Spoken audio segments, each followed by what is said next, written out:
पत्रकार बंधूंचं स्वागत करतो। आजची पत्रकार परिषद आहे की बांगलादेशमध्ये सध्या जो काही हिंसाचार सुरू आहे, जे हिंदूंवरती जे हल्ले होत आहेत, त्यांच्यावर अनन्वित अत्याचार होत आहेत, तर त्याचा निषेध करण्यासाठी हिंदू गर्जना मोर्चाचं आयोजन रत्नागिरी येथे 29 ऑगस्टला गुरुवारी सकाळी 10 वाजता श्री शिवतीर्थ मारुती मंदिर ते जयस्तंभ अशा पद्धतीने करण्यात आलेला आहे आणि त्या संदर्भात माहिती देण्यासाठी म्हणून इथे आज पत्रकार परिषदेचं आयोजन केलेलं आहे। माझ्यासोबत आहेत श्री राकेश नलावडे, श्री गणेश गायकवाड आणि शिवकर। तर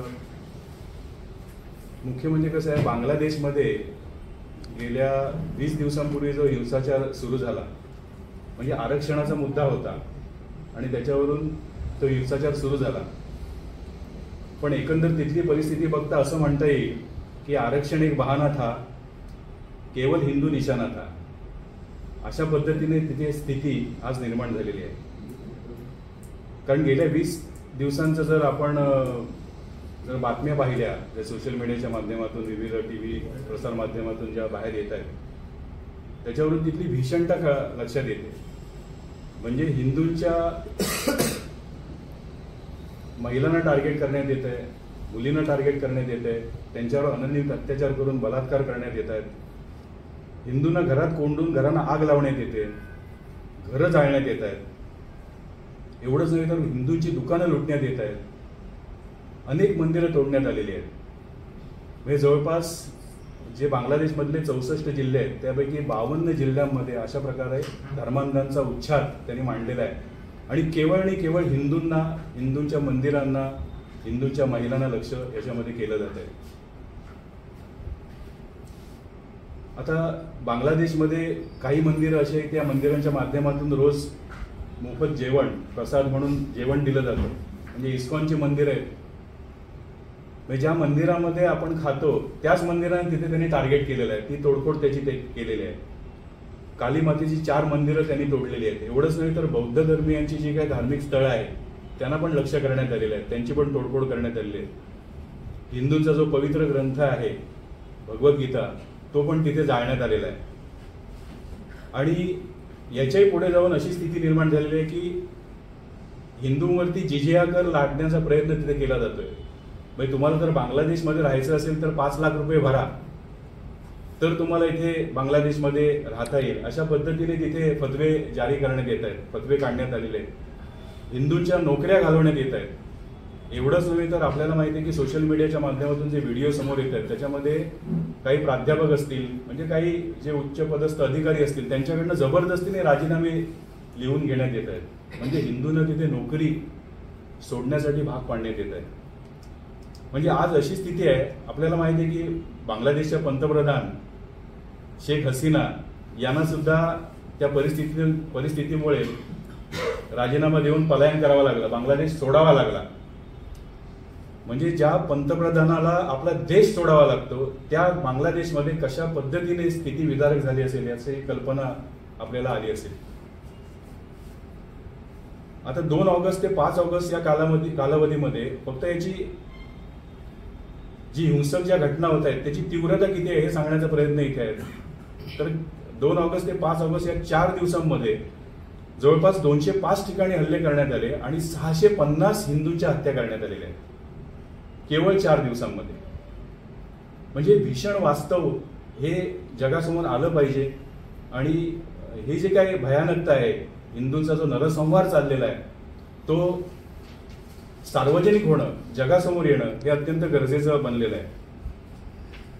म्हणजे आता ते अशा तऱ्हेने स्थिती झालेली आहे, अशा तऱ्हेचे फतवे निघत आहेत। एक तर तुम्ही धर्म परिवर्तन करा, हिंदूंना सांगण्यात येते तुम्ही एकतर धर्म परिवर्तन करा, नाहीतर देश सोडा, आणि हे जर तुम्हाला करायचं नसेल तर तुम्ही मरणाला तयार व्हा, अशा पद्धतीचे फतवे तिथे निघालेले आहेत।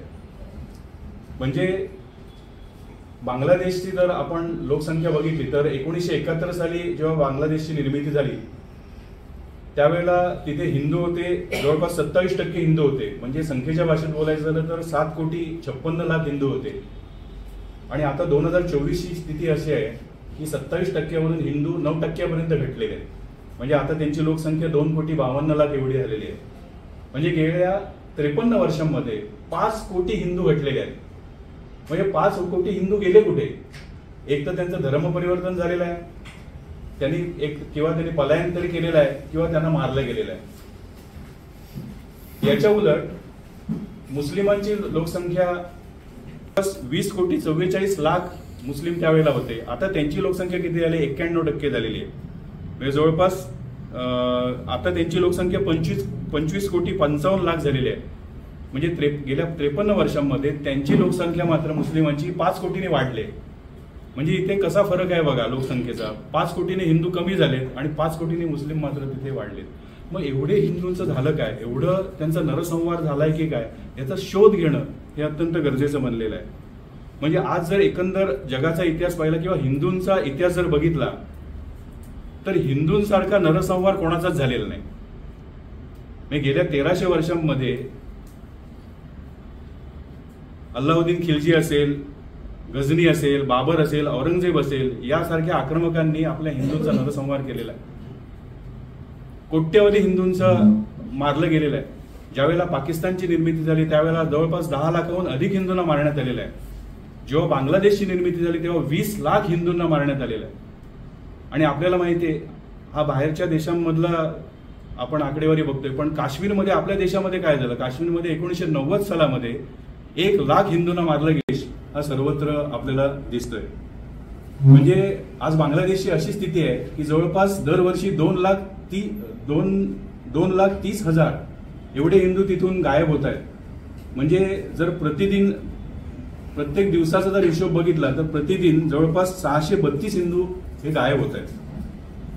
आपल्याला माहिती आहे की ज्या तस्लिमा नसरीन यांनी बांगलादेशमधील जे काही स्थिती आहे त्याचं वास्तव लिहिणारी लज्जा नावाची कादंबरी लिहिली होती. ती कादंबरी लिहिल्यानंतर काय झालं? त्यांना शेवटी देश सोडावा लागला, त्यांना तिथून हाकलून लावण्यात आलं. म्हणजे अशा तऱ्हेने स्थिती आज संपूर्ण बांगलादेशमध्ये निर्माण झालेली आहे. त्यामुळे कुठेतरी आता या हिंदूंना वाचवण्यासाठी कुठेतरी आपल्या भारत सरकारने सुद्धा कठोर पावलं उचलणं गरजेचं आहे. आणि भारत सरकारमध्ये तेवढी ताकद आहे की ते सांगू शकतात, बांगलादेश सरकारवरती दबाव आणू शकतात की तिथल्या हिंदूंचं संरक्षण झालं पाहिजे, मंदिरांचं संरक्षण झालं पाहिजे, त्यांची जी काही वित्तहानी जीवितहानी झालेली आहे त्याची नुकसान भरपाई दिली गेली पाहिजे. दुसरा एक भाग इथे सांगू इच्छितो की या शेजारच्या देशामध्ये बांगलादेशमध्ये ज्या घटना होत आहेत त्याचा परिणाम भारतावर काय होणार आहे. एक लक्षात घेतलं पाहिजे की आपल्याला माहिती आहे की 5 कोटी बांगलादेशी घुसखोरांनी आपल्या देशामध्ये घुसखोरी केलेली आहे अवैधरित्या. दुर्दैवाने राजकारणी काय असतील किंवा जे काय आपले फुटीरतावादी आहेत, आधार कार्ड मिळवून आता ते भारताचे नागरिक झालेले आहेत. म्हणजे 5 कोटी घुसखोर आहेत. हे छुपेपणाने हा जो अजेंडा राबवला जातोय, जे PFI सारख्या संघटना ज्यांनी 2047 साली भारताचं इस्लामिस्तान बनवण्याचं जे एक प्लॅन बनवलेला आहे, अशा तऱ्हेच्या या कारस्थानाला ही मंडळी सपोर्ट देण्याची शक्यता आहे.